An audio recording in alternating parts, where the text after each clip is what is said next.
ఇంకెవరు వచ్చి పోటీ చేయకుండా అడ్డుకోవడానికి మీకు అవకాశం ఉండదు కదా. మనోజ్ గారు, నేను మా నియోజకవర్గంలో ఎక్కడ బీసీ బిడ్డలకు ఇస్తున్నాం అక్కడ పోయి నేను ప్రచారం చేస్తాం. మా ప్రభుత్వం ఇస్తున్నటువంటి సంక్షేమాన్ని చెప్తా. బీసీలకు కాంగ్రెస్ పార్టీ పెద్దపీట వేసింది. ఇలా ఒక ఎలక్షన్ కూడా అనివార్య కారణాలు పెట్టినాం. 2 సంవత్సరాలు మా ప్రభుత్వం, మా గౌరవ ముఖ్యమంత్రి ఎందుకు ఆగిండు? బీసీల బిడ్డలకు చట్టబద్ధతంగా చట్టం చేసి 42% రిజర్వేషన్ ఇవ్వాలనే 2 సంవత్సరాలు ఆగినాం. ఇలా మేము కోర్టులను గౌరవిస్తాం, రాజ్యాంగాన్ని గౌరవిస్తాం. కోర్టు ధిక్కరించొద్దు, కోర్టుకు అనుగుణంగా చేయాలి. అదేవిధంగా 2 సంవత్సరాలు ఆగినాం. ఇలా కేంద్రం నుంచి రావాల్సినటువంటి 3,500 కోట్లు ఆగిపోతున్నాయి. గ్రామ పంచాయతీలలో ఇలా పారిశుధ్యం కానీ అభివృద్ధి కానీ పడకేస్తుంది. ఉన్న ఎమ్మెల్యేల మీద బడన్ పడుతుంది.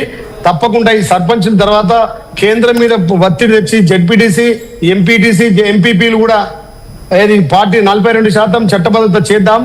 అసెంబ్లీలో మేము అన్ని పార్టీలు ఒప్పించగలిగినాం. ఇక్కడ చట్టం చేసినాం, డెడికేటెడ్ కమిషన్ చేసినాం. ఇక్కడ అన్ని పక్షాలు చేసి గవర్నర్ పంపి దాని ద్వారా రాష్ట్రపతికి పంపినాం. కానీ కేంద్రంలో మోడీ గారి ప్రభుత్వం ఉండడం వల్ల ఇలా బీసీల నోటికాడి ముద్ద వాళ్ళు గుంజుకురు. కాబట్టి కానీ మీరు చెప్పారు కదా 42 వచ్చేంత వరకు ఎన్నికలకు పోనేపోమని పిసిసి అధ్యక్షుడు మహేష్ కుమార్ గౌడ్ చెప్పుకొచ్చారు, ముఖ్యమంత్రి రేవంత్ రెడ్డి చెప్పుకొచ్చారు. అది అంతే వచ్చేంత వరకు అన్నారు.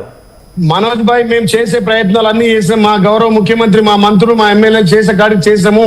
కానీ కోర్టులో ఉంది, కోర్టు ఏమంటుంది? ఇలా కోర్టు ధిక్కరించే పరిస్థితుల్లో లేము. మేము గౌరవిస్తాం రాజ్యాంగాన్ని, కోర్టు తీర్పును గౌరవిస్తాం.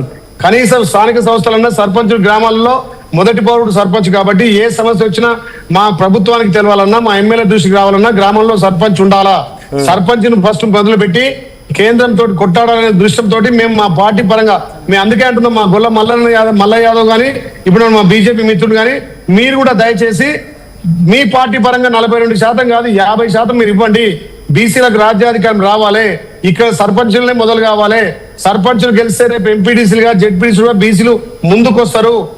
దీని తర్వాత చట్టం పరిధిలో తీసుకొచ్చి కేంద్రం మీద ఒత్తిడి తెచ్చి తప్పకుండా చేద్దాము. దానికే మా ప్రభుత్వం. మీరు అఫీషియల్ గా ప్రకటిస్తారా ఇప్పుడు బీసీలకు ఇచ్చినటువంటి మీ స్థానాలు, లేకపోతే మీరు సపోర్ట్ చేసేటువంటి స్థానాలు అఫీషియల్ గా ప్రకటిస్తారా? మండల వారీగా అఫీషియల్ గా మండల వారీగా నేను 50% ప్రకటించడానికి సిద్ధంగా ఉన్నా. ఇప్పటికి 54% ఇస్తున్నా. నా ఆలయ నియోజకవర్గంలో, నా యాదాద్రి భువనగిరి జిల్లాలో ఇప్పుడే మున్గూరులో మాట్లాడినా, ఇప్పుడే తుంగతుర్తి మాట్లాడినా, భువనగిరి మా ఎమ్మెల్యే గారితో మాట్లాడినా. బీసీలకు పెద్దపీట వేయాలని 42 కాదు 50% మనం టికెట్లు ఇచ్చుడే కాదు, గెలిపించే బాధ్యత జిల్లా అధ్యక్షునిగా, ఎమ్మెల్యేగా నేను బాధ్యత తీసుకుంటున్నా. యాదాద్రి భువనగిరి జిల్లాలో 50కి మించకుండా తగ్గకుండా బీసీలను గెలిపించే బాధ్యత నేను తీసుకుంటా.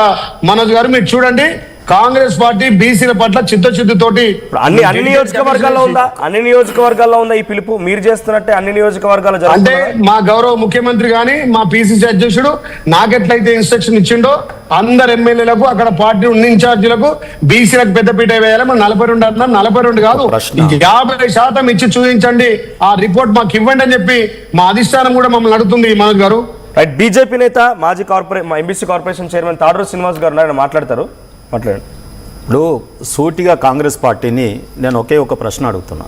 సరే, మీరు మీ నిర్ణయాధికారం, మీరు ఎమ్మెల్యేగా, డీసీసీ ప్రెసిడెంట్గా 2 బాధ్యతలలో మీరు ఉన్నారు. మీ ప్రెసిడెంట్ గారు, రాష్ట్ర అధ్యక్షులు, ముఖ్యమంత్రి గారు మిమ్మల్ని ఆదేశించారు. ఆ ఆదేశానుసారం ఇస్తున్న 51%లో ఎంబీసీలు, సంచార జాతుల బిడ్డలు ఉంటారా? ఉంటే ఏ పర్సెంటేజ్ ఉంటారు? మీ కామారెడ్డి డిక్లరేషన్లోనే వర్గీకరణ ద్వారా ఎన్నికలకు పోతామన్నారు. ఎందుకు ఈరోజు వర్గీకరణ చేయలేదు? ఏబిసిడి వర్గీకరణ నిన్నటికి నిన్న వికారాబాద్లో ఒక మార్కెట్ చైర్మన్ గతంలో 1.5 ఏళ్ల కింద ఒక బీసీ ఏకు రిజర్వ్డ్ ఉంటే ఆ